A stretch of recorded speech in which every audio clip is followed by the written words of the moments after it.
Well, I mean, if you're not familiar with what's going to be happening in today's episode of Elwood City Limits, hey, there's going to be a lot to talk about. So, Lucas, normally we do a little bit of chit-chat back and forth. I do want to get into it a little bit. So let me get this out of the way right away and tease a little bit of future something coming way to the podcast pretty soon. I texted you yesterday, and I got a real good find off Facebook Marketplace. Yes, there's lots of Arthur paraphernalia out there. We've certainly been sent some over the years, but there was a pretty interesting piece you came across. Yes, a seller was getting rid of, and I have to give a shout out here, not just to the seller on Facebook Marketplace, of course, but also to a friend and devoted listener of the show, Chelsea, who made me aware of this, that they were selling the Arthur Goes to the Library board game, and yes, it is now in my possession. It's a little bit weathered, it's an old board game, so it's, a little bit rough around the edges, but everything is still there, and I will be playing it soon, and I will report back on the podcast what kind of board gaming experience the Arthur Goes to the Library board game is like. Okay. An actual play podcast we're turning into or something. There's probably some way we could do that. I mean, it would also have to include video somehow. It wouldn't be the same. But yeah, it's got beautiful Mark Brown artwork on the outside. The inside is actually closer to the show designs. But anyway, I just wanted to let you know that I will be playing that very soon, and I will let you all know how that's going to go on Elwood City Limits, the episodic Arthur podcast. Will Young here with Lucas Mancini. I also quickly wanted to say, since we have had correspondence, it's like very distantly, we know Peanut Butter Gamer, parentheses, we have email correspondence with the moderator of his Twitch streams. There is a new Peanut Butter Gamer video about Arthur. It's called I Played Every Arthur Flash Game Ever Made. That was fun. Go check that out, because I had quite a time remembering all of the Arthur Flash games that I used to play back in the day. Did you ever do that, Lucas? I mean, I'm sure you had your time for Flash games, but specifically the Arthur ones? The comics one, where you make the little comic strip. Oh, I might have missed that one, actually. It's like the one where it's like you could create a scene in Arthur. It's probably not in the Peanut Butter Gamer stream because it's hardly a game. It's more like a photo mode or something. But sure. That's one I've played. Well, I mean, if you've got any kind of history with that, check out that new video there. But we're going to get into the episode because, at least one of these stories is a load-bearing one. There's a lot to talk about, so I don't want to faff around too much. But of course, gotta do a little bit of faff. In this case, it's not faff. It's very important.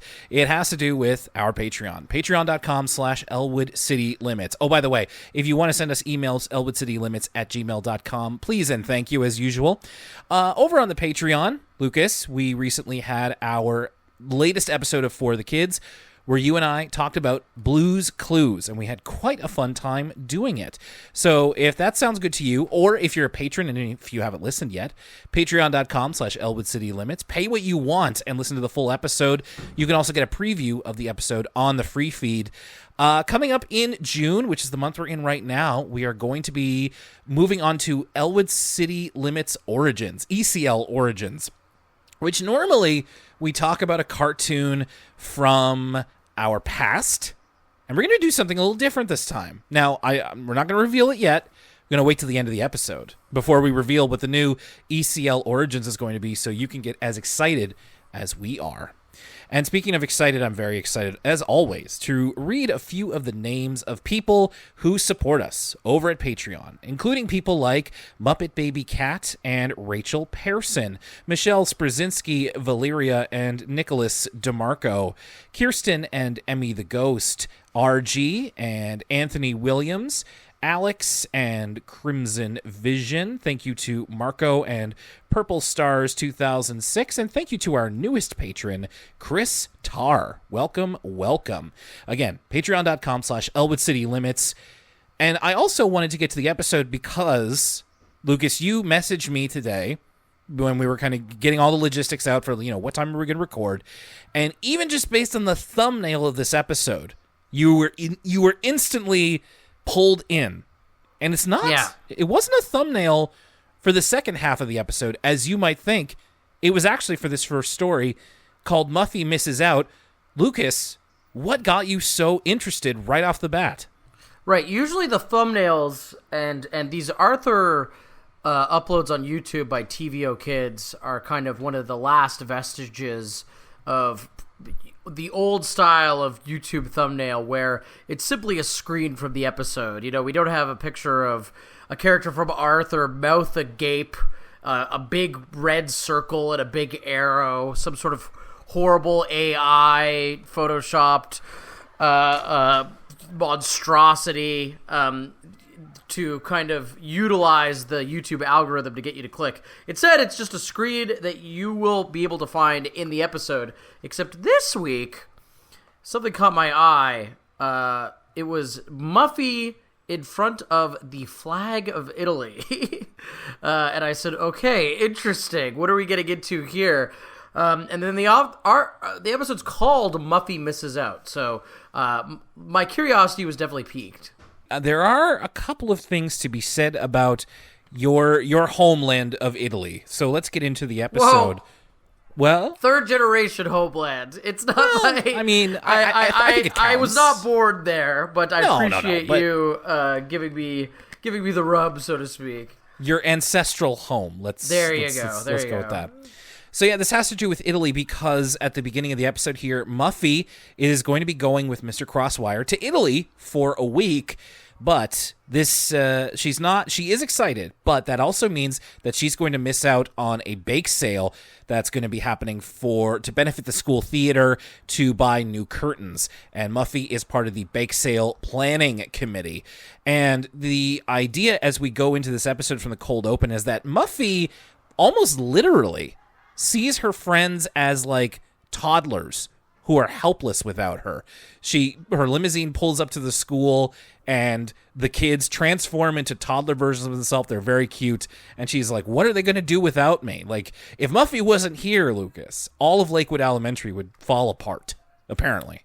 Lots to dive into on this opening sequence. For one, in the conversation between Muffy and her dad, we get basically what Mr. Crosswire and Muffy think of when they think of the country of Italy. Muffy, romanticizes the opera, the fashion. Mr. Crosswire adds the pasta. So you heard it here first, Will. That's Italy for you. The opera, the fashion, and the pasta. That's all you need to know.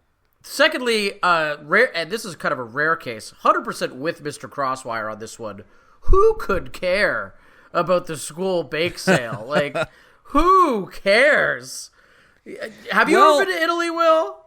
I have not. I've not had the pleasure. Put yourself in your own shoes in elementary school. I give you two choices, okay? Red pill, blue pill. Would you rather attend your school bake sale or would you rather go to Italy? It's craziness. And so we're on team Mr. Crosswire on this one. Muffy's being ridiculous. But at least the show knows that Muffy's being ridiculous as well. It's not necessarily because she's so into this bake sale. We see from the imagination sequence where everyone's a baby. It's because she's a control freak. Well, I was going to give it a little bit more of a generous read. Yes, she is a control freak, but I think it's also she takes the responsibility very seriously of making sure that the bake sale is successful. And as we begin the episode, she's trying to make sure to put the bake sale team through their paces so that they'll be able to operate without her. She's practically drilling them. The bake sale team is her, Sue Ellen, Binky, and LaDonna, and they're trying to decide what types of things that they're going to sell. They decide to go with a little bit of a worldly theme. Of course, Muffy thinking Italian. Binky goes a little bit Chinese with it. He offers dumplings, but it's not really a bake sale. So he says, you could bake the dumplings. Baked dumplings? Do you think... Could you do that? Is that possible? You could, warm up You could absolutely bake dumplings. Sure. I googled baked dumplings. It is a thing. Should you? I am really not up on my Chinese cuisine.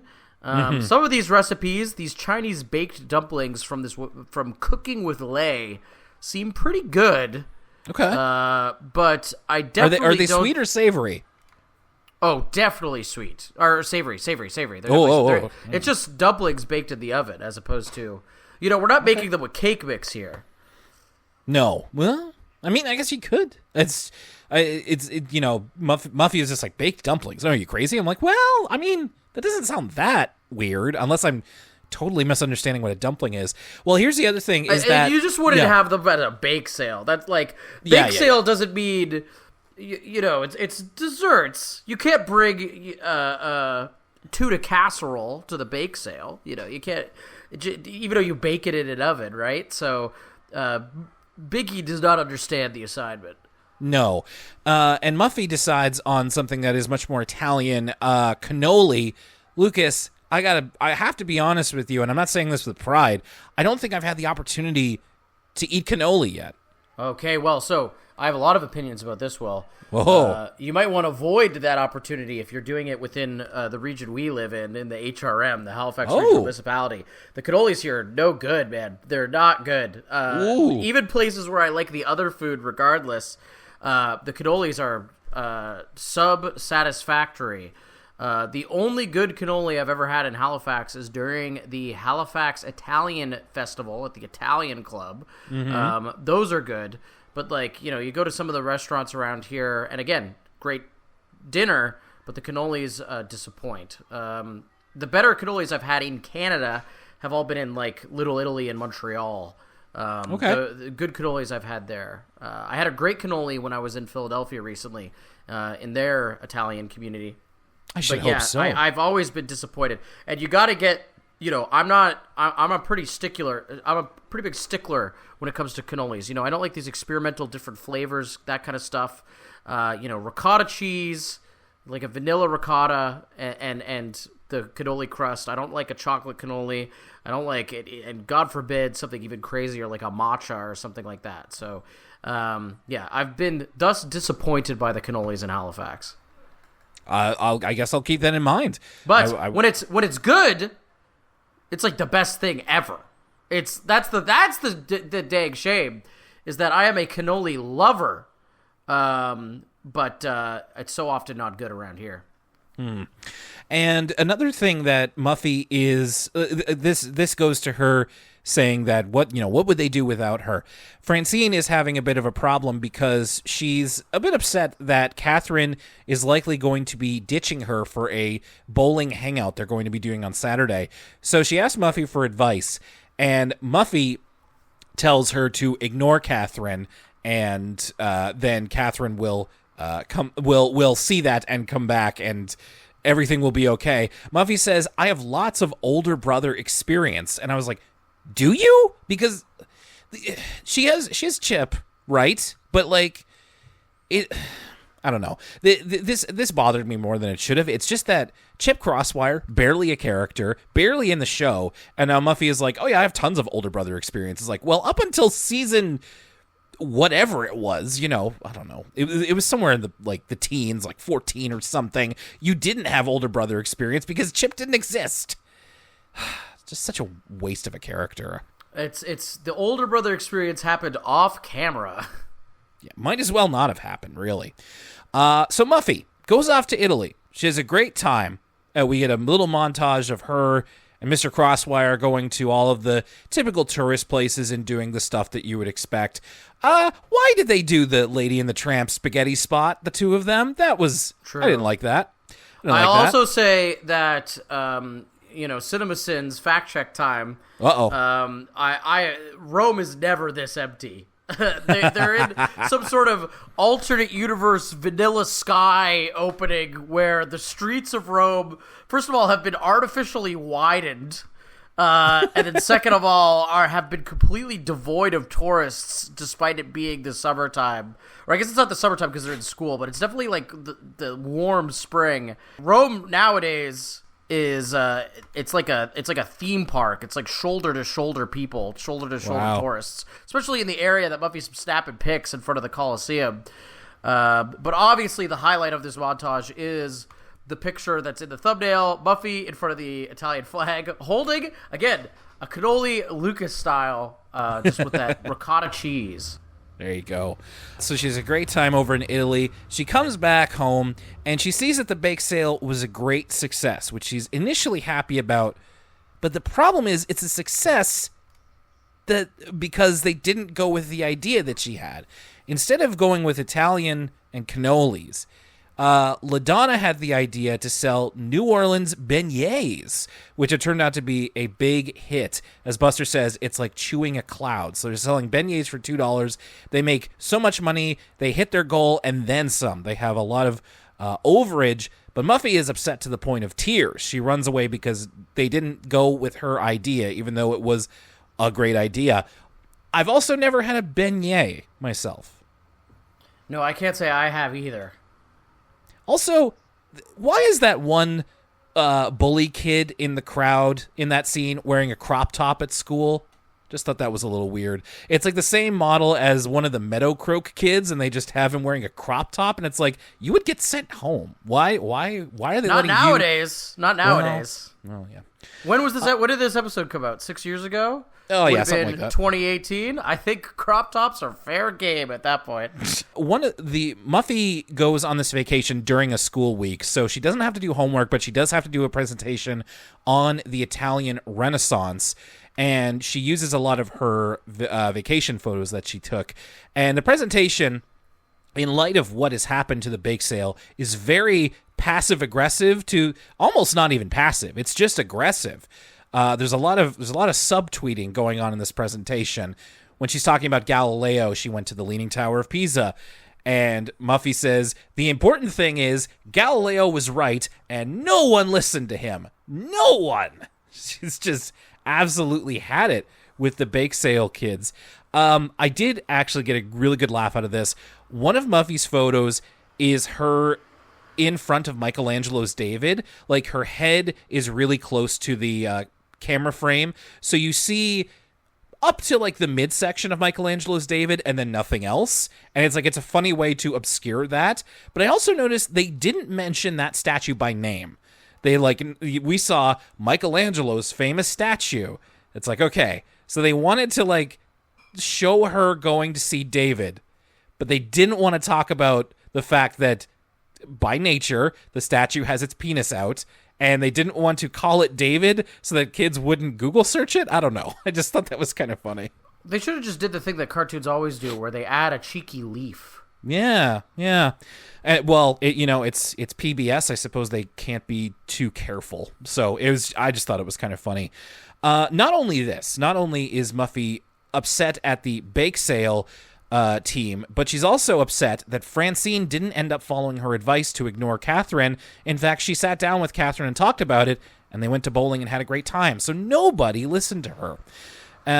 After her presentation, Muffy says that because her idea was so good, she's going to throw a genius bake sale that will outdo the other one. She goes with her cannoli idea, but it's just not as successful because mostly everybody's already paid their money to get the beignets, and it's also the day after the bake sale. So it kind of flops, and Muffy takes this blow to her ego physically. She ends up staying home sick from school because, as Francine later says, her ego is hurt, and she's literally lying in bed with cold symptoms because she feels that nobody this is a great quote she has, what's the point of school if you don't matter to anyone? And I've never related to Muffy more. I say that because I am also very dramatic. Sometimes I'm like, everybody would be better off if I wasn't here, and that's exactly what Muffy's going through, even though it's completely ridiculous. This is where the group realizes that although they went with different ideas, Muffy was a big help to them, more than she realizes, because it was her initial ideas that steered them in the right direction. So they want to let her know that she was important in her own way. So they decide to do it with a little bit of drama, as they say. So the bake sale committee comes to Muffy's house, and they stage a fight between Binky and LaDonna, just a verbal argument, where they're trying to decide what they want to do with the rest of the money now that they have enough for the theater curtains. So Binky wants to put wrestlers on the curtains, but LaDonna vehemently disagrees, and Sue Ellen says, well, we can always give the money away, which then Muffy springs out of bed, and she's like, no, I've got ideas for what to do with the curtains. And that's enough to kind of revive her from her sickened state and boost her ego. And the episode ends with her getting into her bathrobe and just dictating again the plans for what to do with the rest of the money. And yeah, that's how that episode ends up. Nice and light. And now, a word from us kids. And now, a word from us kids. This is a rare one here, Lucas. I don't think, and I could be wrong about this. Goodness knows I've been wrong about a lot of things on this podcast. This might be the first ever preview style A Word From Us Kids segment, because it's a classroom of kids doing a project about John Lewis, who is part of the second half of this episode. Yes, I was thinking the same thing. At first, I wrote down my classic observation that this A Word From Us Kids has nothing to do with the episode we just saw. And then I was eating crow immediately because I was like, oh, it's like a contextual preamble for the second episode. And in watching the episode, you do understand why they did it this way. You know, it's really important to have context of who John Lewis is for that episode to make sense, especially for, you know, and we're really going to have to wear our ignorance on our sleeve here with this episode, Will, because my knowledge of 20th century American history is pretty limited as we grew up in the Canadian public school system. Obviously, I know about the Civil Rights Movement, Martin Luther King, Malcolm X, and I was familiar with Congressman John Lewis, but not intimately familiar like they make it seem like you'd be if you're in the American public school system. So this kind of context was actually, even though it's intended for little kids, was pretty helpful in framing the episode we're about to see. I absolutely agree, and I wrote that down as well, because it is a genuinely quite good primer for John Lewis before this episode, and I appreciate that in this segment with real American school children that they lay out the idea of topics like segregation very plainly. Like, it's, and there's no reason that they shouldn't. It's just, as I'm sure we'll talk about with Arthur Takes a Stand, which is the second part of this episode, hey, it's real nice that we can just like speak plainly about this, despite how there will always be people being like, why is this on a kid's show? It's just like, no, good. I'm glad that they understand like what segregation is and what the civil rights movement was about, because that is seemingly always in danger in this modern age here. Hey, it's Jason Schwimmer, and I'm from the Finding DW podcast. You can support this podcast by following on Facebook, there at Elwood City Limits, Twitter at ECL Podcast, Tumblr, Elwood City Limits, IG, as the kids say, Elwood City Limits. If you want to send them an email, drop them a line at elwoodcitylimits@gmail.com. This podcast, the one you're listening to now, is available on iTunes, on Spotify, youtube.com/Elwood City Limits, and on your favorite podcast platforms. And if you want that extra sweet content, check out the Patreon at patreon.com/Elwood City Limits. How'd I do? And now, back to Arthur. So yes, Arthur Takes a Stand. I'm going to take a little chunk out of the beginning here, because this episode is a big one. This is the biggest one of this season, and there's quite a bit of background knowledge and behind-the-scenes stuff that I want to talk about first. So, Lucas, you said as much, and I agree with you. My grasp of American history is not terrific, especially since we grew up in the Canadian school system, but still, like, I've had plenty of years that I could be learning about it. So I tried to do my best in terms of research about the special guest star of this episode. That would be John Lewis. John Lewis was a civil rights activist who was active in the 1960s during the peak of the civil rights movement against segregation in America. So he was directly part of many important parts of that movement, such as the Freedom Rides, the March on Washington in 1963, the marches from Selma to Montgomery. And he was a contemporary of people like Rosa Parks, Martin Luther King Jr., and many other legendary figures of that time. So that alone is notable.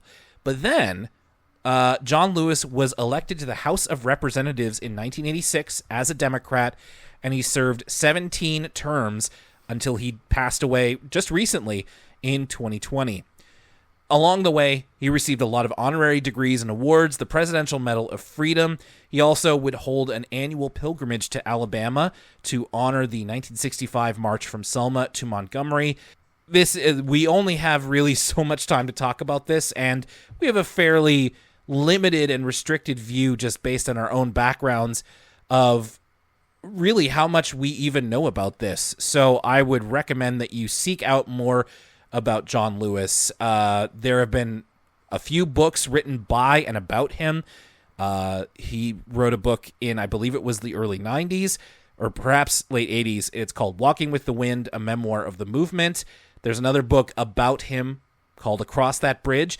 I can personally recommend, there is a series of graphic novels that he wrote along with an artist and a writer team, and it is his it's like a biography of him, and it's called March. It's 3 graphic novels. I just read the first one today. It's outstanding, and I got it off of the Libby app. I borrowed it from my local library.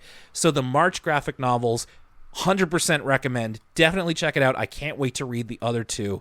And thank you again to Libby and my local library for that opportunity.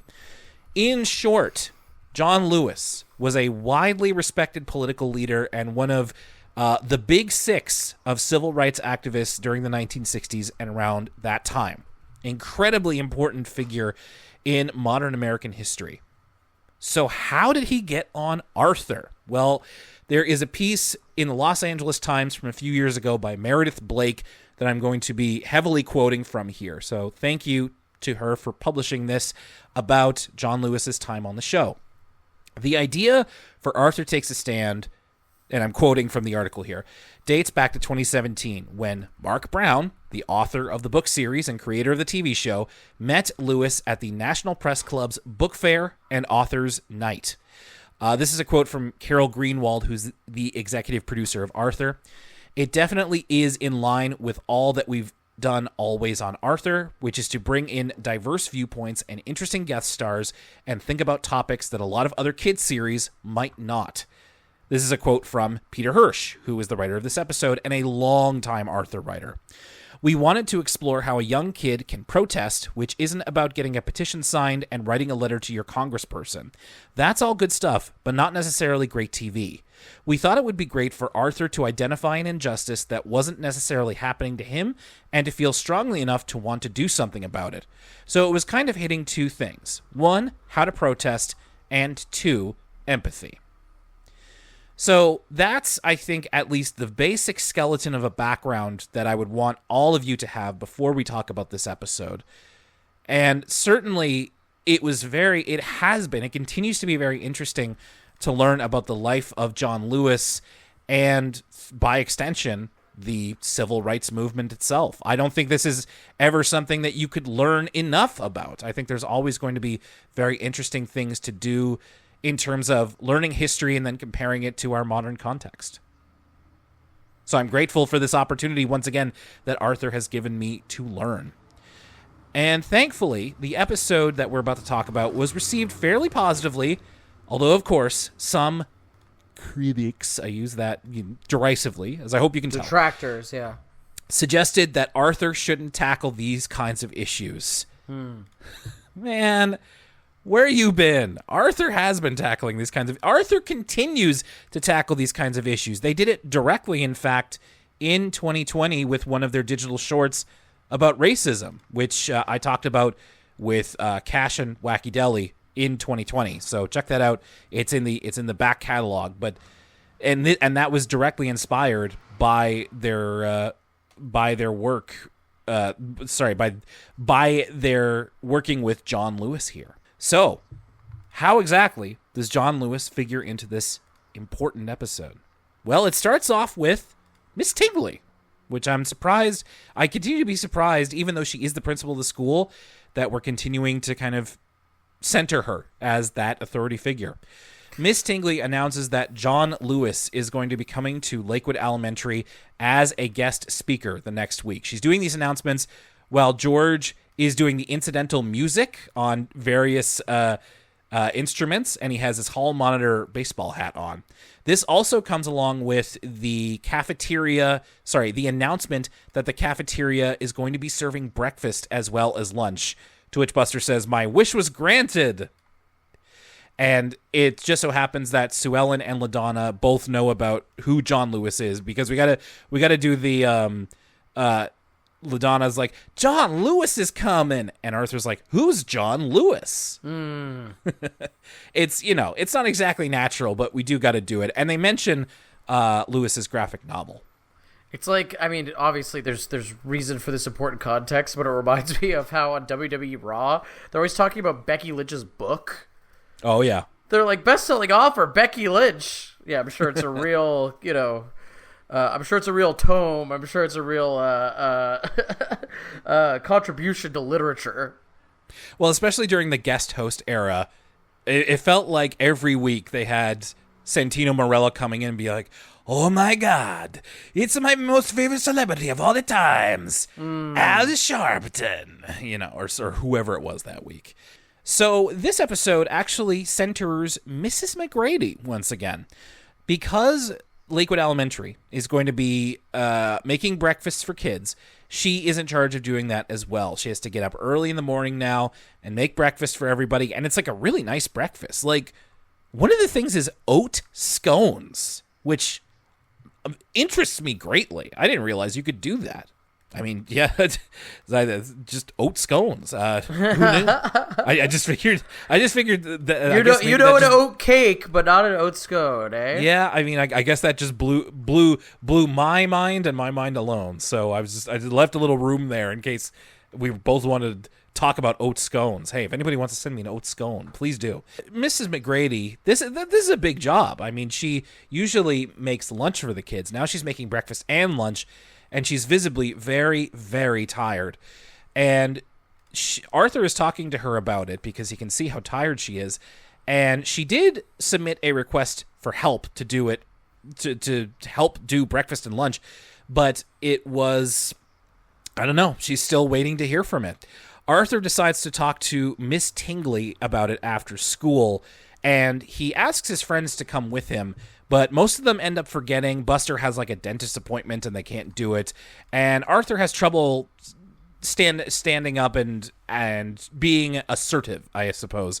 And Miss Tingley kind of doesn't really listen to him. He does bring it up, and she says that the school doesn't have the budget to hire help. They only get a certain amount of money from the state, and they just don't have it in the budget to offer more help to Miss McGrady. I had a similar note as Mrs. McGrady kind of later on Arthur's kind of conquest. Mrs. McGrady says that, it was her idea to create the breakfast program. And that's what I was thinking too, was when Arthur was talking about he was going to boycott the breakfast program. Because at first they talk about maybe he'll boycott school, which Arthur doesn't want to do because he likes school too much, which I thought was funny. We're talking about civil disobedience, but we can't malign school at Arthur. That was it was a long time ago when Mr. Haiti was looking to the sky and saying that he hates school. Arthur can't sink that low. So instead they decided to boycott the breakfast program, which I had the exact same reaction to Mrs. McGrady, and I thought this was actually pretty smart and nuanced of the show. For Mrs. McGrady to point out that, the breakfast program, and this is true of many breakfast programs in Canada and America today, it exists primarily for underprivileged kids who can't afford breakfast and wouldn't be eating it otherwise. Right. And so to boycott the breakfast program, Arthur, he lives in a big old house. We've seen the different kind of living situations of some of the Elwood City kids. And his dad's a chef. Arthur, by kind of taking down the breakfast program, even though his heart's in the right place, he's kind of missing the forest for the trees, and it would be bad for him to take it away from other kids because it is a good initiative. So though he's passionate about the working conditions of Mrs. McGrady, boycotting it might not necessarily be the right thing to do because, it's putting a wrench in this ostensibly good initiative. Right. You're talking about how Arthur had a flyer campaign to boycott breakfast, but Mrs. McGrady kind of asked him not to do that. By the way, Mrs. McGrady, like a living saint, this lady. And I mean, I think that we've always known this, but low key, Mrs. McGrady is one of the best characters on the show. Like in terms of she's just a wonderful human being, but she's also just like really terrific. And there's just another opportunity to be like, yeah, Mrs. McGrady's awesome. I do like that, Mrs. Tingley is essentially, she's better for this role of principal than Mr. Haney because Mr. Haney at this point is like the lovable goofball. Yes. And so now we have Miss Tingley who can kind of add some menace to the role of principal. Like she's more of a Principal Skidder type that she could come up with things that aren't. She could be a foil for the kids in certain situations, which was never really Mr. Haney's role. Right, exactly. There's one minor thing that I wanted to ask you about. There's a conversation that Arthur has with his friends about like how they could make it so that breakfast and lunch isn't so hard on Mrs. McGrady. And Buster says, what if we just had what if you just made the same thing for both meals? So you could have meatloaf. And Francine's like, meatloaf for breakfast? And Buster's like, yeah, you just pour some maple syrup on it. Maple syrup on meatloaf. Would you eat it? Yeah, probably. I mean, there's lots of meats that people put maple syrup on. I had a burger, or I ate at a place that was serving a burger with maple just last week. So, that's ground beef. If you think about what's in meatloaf, I don't think that's that crazy. People, make a honey ham. Why not a maple meatloaf? I don't know.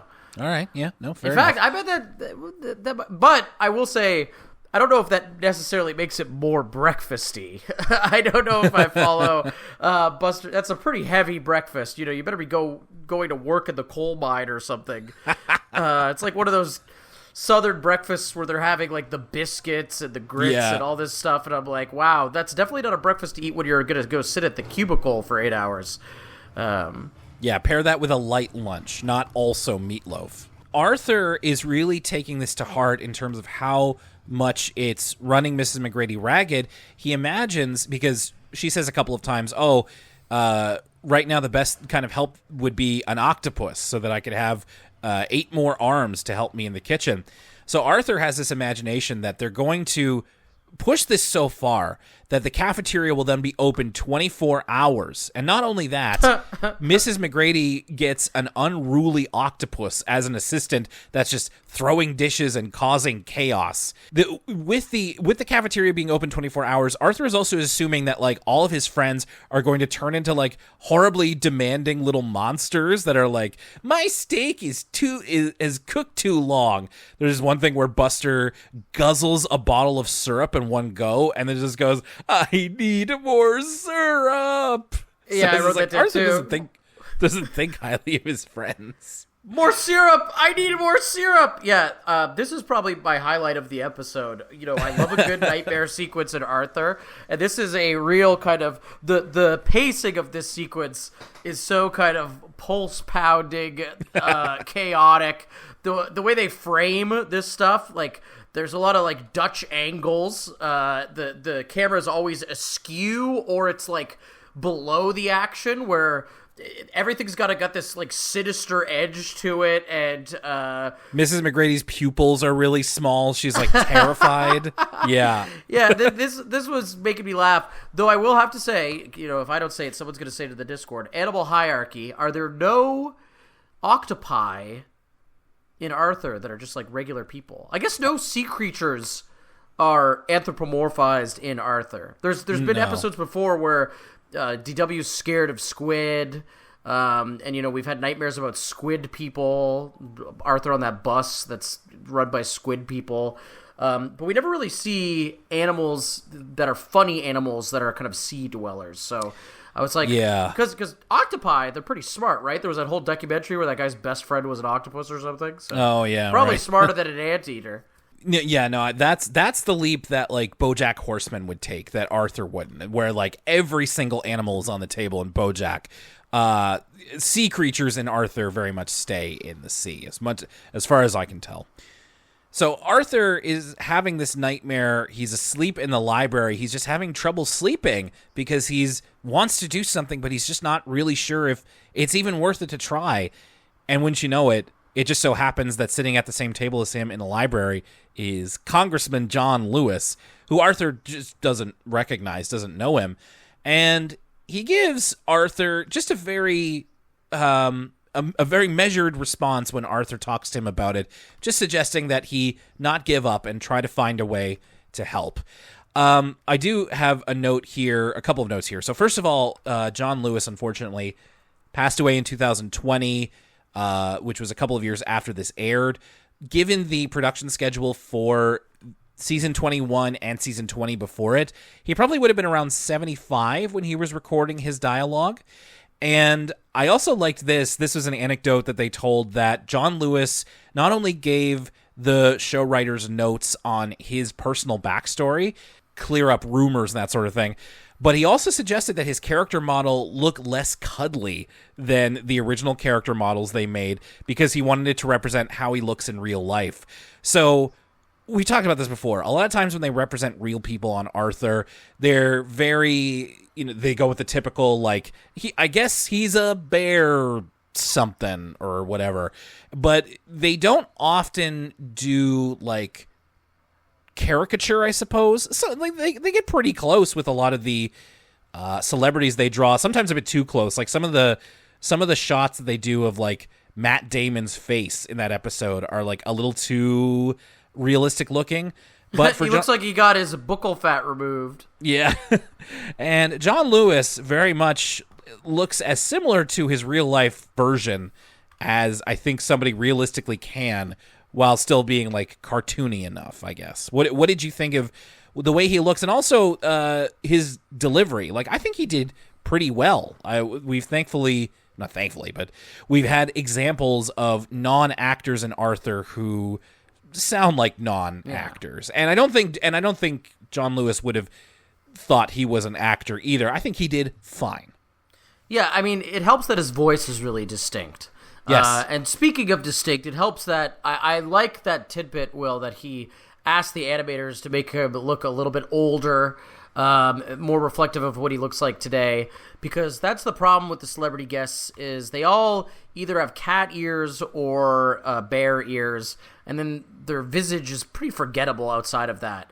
You know, as we get further and further from season 1, pretty remarkable that Art Garfunkel's Arthur version is probably the most memorable of them all because he's a moose. Everybody else is a bear or a cat. Art Garfunkel, and they don't call him Art Garfunkel in the episode. We only know that at the big reveals during the credits. But throughout the episode, they're like, who's that singing moose? And so it really sets him apart from the pack. So, I mean, Arthur's over, so it's too late for us to give this criticism, but it would behoove some of these guests to be literally any other animal because it would really help set them apart. Besides that, this is as good as you could do while sticking to being a bear. Yeah, I think so, and it thankfully never goes into like, ugh, he looks weird. It's just like, I think it's actually pretty close to how he looked in real life, and it's just like it's all pretty acceptable, I would say. So Arthur is a little bit more inspired after talking to John Lewis unwittingly, and the next day after lunchtime, he gets the idea that he's going to stage a sit-in the cafeteria. This is, of course, as Lucas mentioned, after he has been talking with Sue Ellen about forms of protest. So he's going to stage a sit-in the cafeteria until Miss Tingley agrees to hire help for Mrs. McGrady. Mrs. McGrady initially tries to talk him out of it, but she, as we find out, has a little bit of history with the civil rights protests as well, and decides to join him, and then a lot of the other kids do as well. We see the tough customers, Francine, and then eventually Muffy, and all the main kids get in on the sit-in. Actually, so it's Arthur, then Mrs. McGrady, and then Sue Ellen, who has been the other person to be encouraging Arthur to do civil disobedience. She gives this line while, like, appearing from behind a wall suddenly. She's just like, someone said you were protesting unfair working conditions. Can I join in? And just like, she was just waiting for the moment to get involved, which of course Sue Ellen has protested before, like in the Chicken Licken episode. So she's an expert compared to Arthur. Miss Tingley eventually gets wind of this happening, and I liked this. I really liked this beat where she, demands everybody leave, and Arthur stands firm and encourages everybody else to stand firm, or sit firm. And Miss Tingley says, all right, I will definitely give it some consideration. And no good. Like, the protest continues. Like, we're not asking for consideration. We're asking for actual change here. And they are seemingly going to be getting into trouble, but then Congressman Lewis shows up, and Miss Tingley has been very excited. She's beside herself with excitement to see John Lewis, but he's come with a bunch of flowers for his old friend, Mrs. McGrady. They know each other from their protesting days in the 60s. And his presence is what convinces Miss Tingley she's going to write a letter directly to the school board to appeal for help for Mrs. McGrady, or at least slightly increased, like a bit more money for that help. Couple things we learned from this climactic scene. First of all, Miss Tingley's first name is Cecilia. Cecilia Tingley is her name. And we also learned that Mrs. McGrady participated in the March on Washington in 1963. I love that. And Mrs. McGrady was also mainly used in the Arthur racism video that was made in 2020, which was a reaction to the George Floyd and Black Lives Matter protests of that year. And I just think it's really cool. Like, it's never, race is something, the race of the characters is not often remarked upon in the show, but I felt like this was a really good way to sort of not even remind us, but I guess they don't super duper come down one way or the other on Mrs. McGrady's race, but the fact that she is key to this and the racism digital short, to me, it communicates that you can at least read her with strong evidence that she is a black character. Yeah, I mean, I don't know. I don't have access to the lore Bible. According to the experts at the Arthur Wiki, her complexion is light brown, but it's difficult to say with Arthur characters what's fur and what's skin tone or race. But I think that the evidence you've presented makes a compelling argument. Well, and I think the idea is, and I'm sure we've talked about this before, is that from the beginning, it's always been that you can put yourself into an Arthur character if you want. A lot of people will tell you that Arthur is a black character, and give you fairly good reasons why. And I would not want to disagree with those, because I think some of those reasons are pretty compelling. So whether she is or whether she isn't, I still think this is a great way to give her founding. And also, again, Mrs. McGrady, awesome. Like, it's just really cool that she did that. But I think that this is also a great argument that she could be, and maybe even is, a black character. John Lewis himself even joins the sit-in, but the sit-in is successful, and he gives the final line to Arthur and also to the camera, now that Arthur is able to sleep better and knowing that he did what was right. Representative Lewis says, there's nothing more important than following your conscience. If you can do that, you're always going to sleep well. And we get a little something special as the episode ends. And you know what? This actually kind of ties us back to the very first episode of Elwood City Limits, because we get to hear, it's the first appearance on the show of the Chance the Rapper version of Believe in Yourself over the end credits. Yeah, full circle. That was one of the things we mentioned of why we kind of wanted to start the podcast, was Arthur was having a little bit of a moment. It's true. And that was featured on Stephen Colbert's show. And it was just, I was very surprised to hear it. It was just like, oh, cool. Neat little way to wrap that up.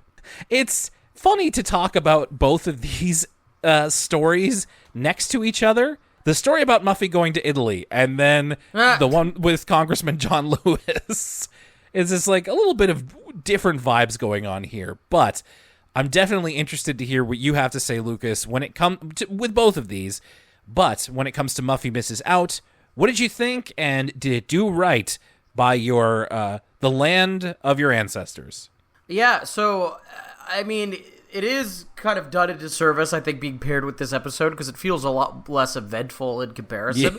Yeah. And the Muffy and Italy stuff really only kind of takes up a couple of minutes of the episode, and the rest is kind of her feeling like she didn't have the same sphere of influence on the school that she thought she did, kind of reckoning with that. Echoes of some previous episodes we've had about, Buster being worried that everything was going to change when he got back from traveling with his dad. Kind of a different... It's similar, but definitely a different take. I will say that the Italy stuff was, of course, captivating. And I liked Muffy's passive-aggressive presentation. I liked that... And they've gotten so good with the Muffy character of having her be truly Muffy, unapologetically, without kind of sanding off her corners and her prickly edges. Like, there's things that Muffy does that's so annoying, but it's not so annoying that you want to turn off the TV. It's what makes her character separate from the rest. And I feel like the other kids at school get this too. Like, I like that the note we kind of wrap up on is the kids actually were influenced by Muffy, but she's so Muffy that she can't even see it unless they kind of put on this charade to make it obvious that they do kind of value her input. And she's just a control freak that she wasn't going to recognize that unless they were doing what she was suggesting to the letter. But once they kind of placate to Muffy's... placate to kind of how Buffy wants to be seen in these situations, she comes around. And I thought that was a pretty nuanced way. Instead of Buffy totally switching up her personality and just becoming a kind of grateful, empathetic person who totally understands what other people think about her, they got to keep Buffy's character intact while also redeeming her a little bit. So I actually really liked this kind of final sequence of the episode where the kids are like, well, we actually do appreciate Buffy's input. How can we kind of trick her because she's so messed up to make her see that? And so I really liked that element. But besides that, it's not necessarily the most whiz-bang standout episode ever, besides, of course, the Italy stuff. But it is some nice, light fun, is what I would say. And I appreciate it for that. I Light also, like the wafer of a cannoli, Will. Oh, yeah. So perhaps even as light as a beignet. I liked this one fine. I think I'm probably a little bit less than you, but then again, my culture wasn't represented. If Muffy went to, well, she wouldn't go to Ukraine, actually, so never mind. But I did like this episode just fine. I thought it was funny and nice and light. And yeah, I agree with you, Lucas, in that I feel like they have found a way to do right by the Muffy character. Muffy is actually like... She's been in this season more than Arthur. Like, she's being featured a lot on this show, and they've managed to find a nice little balance with her, where, as you said, they're able to represent all aspects of her without having her be necessarily an outright villain or without having her be too goody two-shoes. She is who she is, and it's neat that we have come all this way with her from the very beginning of the show, where she is basically an antagonist half the time. So this was a nice little representation of that, and it did make me wish I was in Italy, as a matter of fact. Maybe someday. Arthur Takes a Stand, obviously very important in the history of the show and culturally.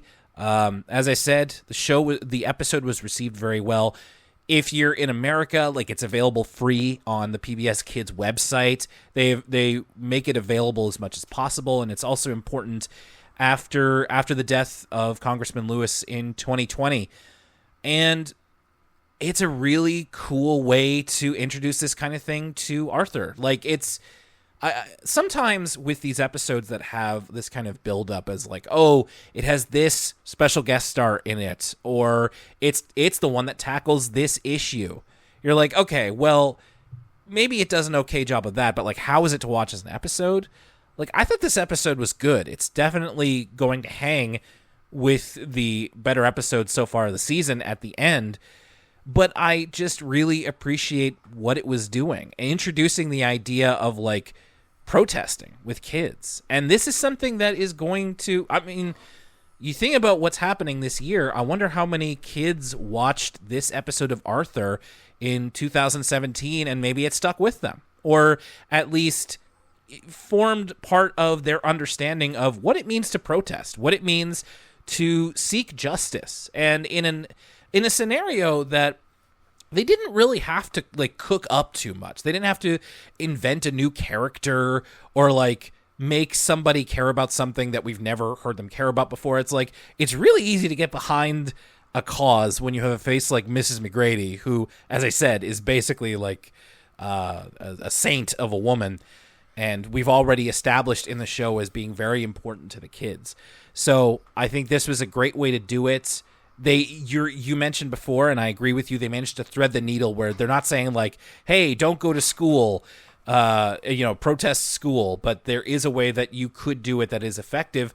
And of course, in the last couple of years, we've had kids high school aged who are protesting for climate change by not going to school, but that's a more organized effort and also older. So I just thought that this was a really cool opportunity that they had, and that naturally came up just from, like, Mark Brown meeting John Lewis and being like, should we do something together on the show? Okay, what should we do? Well, let's make it something that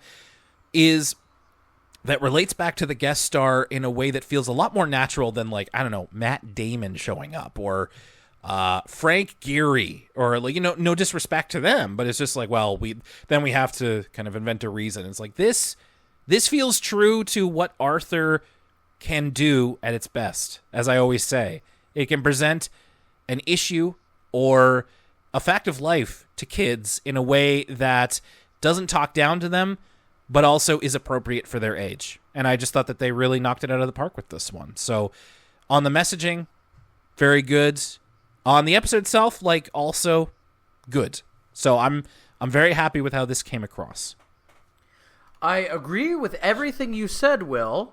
However, there are some elements of this episode I found a little bit messy, but It's not necessarily the fault of the writers, because I really don't know what the solution would be. One of those things is that, their protest only works because one of them happens to be friends with the congressman.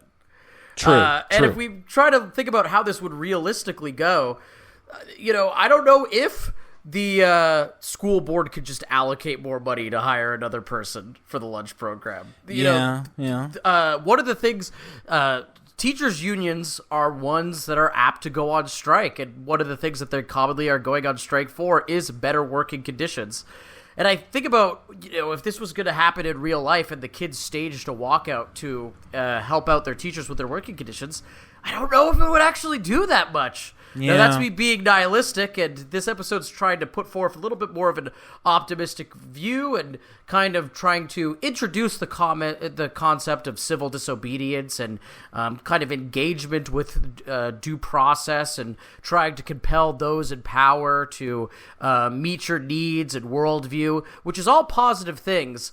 But there was a little element there where I kind of couldn't suspend my disbelief, and I'm like, well, it sure is lucky that you happen to be friends with the congressperson, because he can, if anyone's going to make things happen with you with public money, it's going to be the congressperson, right? So True. That was an interesting element, and I also just think that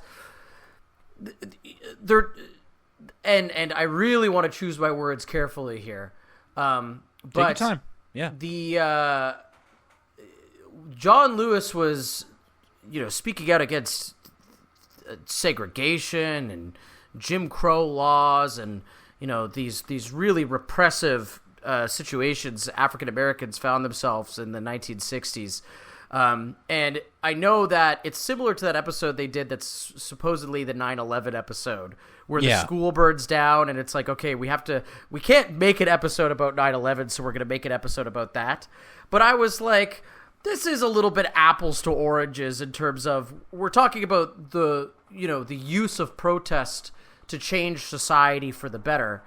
And after introducing Lewis's character and also all that excellent context from the Word From Us kids, I was like, I don't know. It's such a huge kind of epic cause, Right. and I obviously am sympathetic to the plight of the people who work at schools. It seems to be getting harder and harder every year.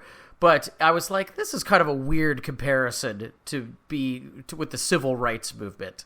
And it's not necessarily, I don't think they did anything wrong. And I'm actually having trouble kind of putting into the words of like, what is wrong with that comparison and why they can't do that comparison. But there was Sure. something about it that just, it felt a little off to me. But their heart, of course, was in the right place. And these are really nitpicks. But I only am sounding so negative because I pretty much agree with everything you just said. I just Sure. thought I'd point out some of these elements. Well, and something to think about, and of course, we always welcome feedback, but definitely here, if anybody wants to, again, send us an email, elwoodcitylimits@gmail.com. You can talk to us on our Discord, which is a Patreon perk, but you can also send us a message on social media, what you thought of the way that this message came across in this episode. I think that that's maybe something that we're going to turn over in our heads, and also worth thinking about is like, within the realm of a kids show, you want to inspire hope in the kids. But I know I understand what you're getting at, Lucas, of like, it is a little bit starry-eyed in the sense of like, well, it doesn't really happen like this in real life. So what is the line of how much reality do you give them and how much hope do you give them, I suppose? And I don't have an answer for that. But it's interesting to think about, and hey, how many times do we leave an Arthur episode like actively thinking about representation? Not to say that like Arthur's like a brain dead show or anything, but like we're not leaving a Bud episode being like, oh, I'm really going to take that with me for the rest of the week. But so it's just nice to have that. I mean, I take that Bud episode with me for the rest of the week like a head injury. It's motivation in the gym. You need to get real angry real fast. But that's our episode. Really glad to finally be able to cover this one. It is a big one, and there is so much that we, just by virtue of who we are not able to cover to the extent that I think it should be. So again, we welcome your feedback. Would love to hear from you about Arthur Takes a Stand and any other aspects of this episode and any Arthur episode.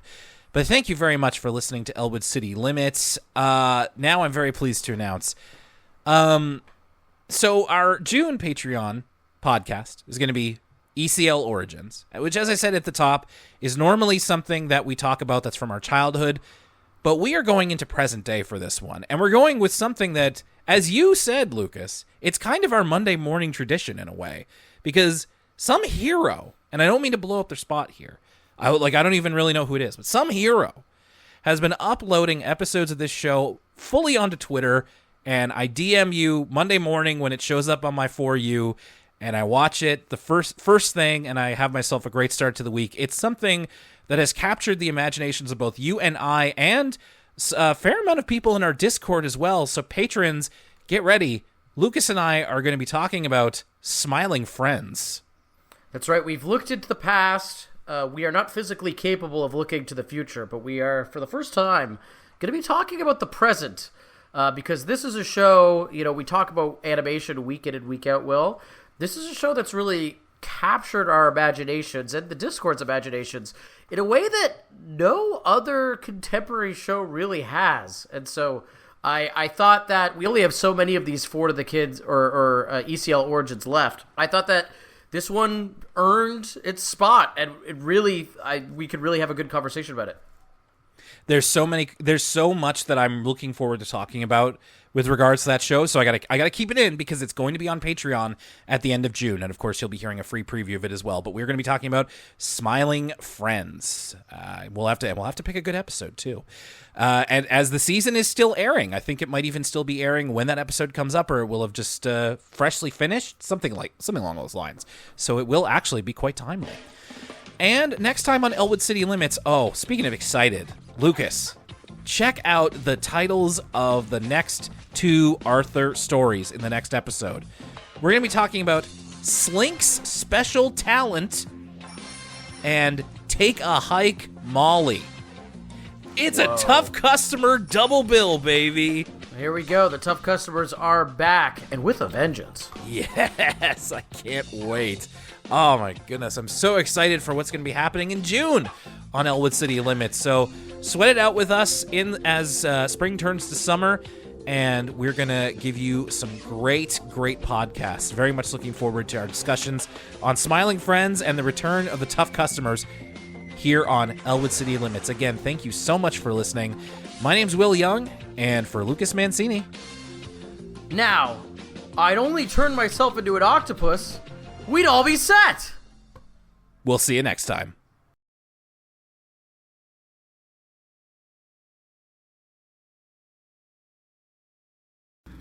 Yes, and I was also going to give it a little more of a what do you call it? Oh, sorry, the bikers outside, they're Muffy defenders. They're revving up to come. It's summer, folks. This is what we get. There's a bikers club on my street, so and they're big Muffy fans.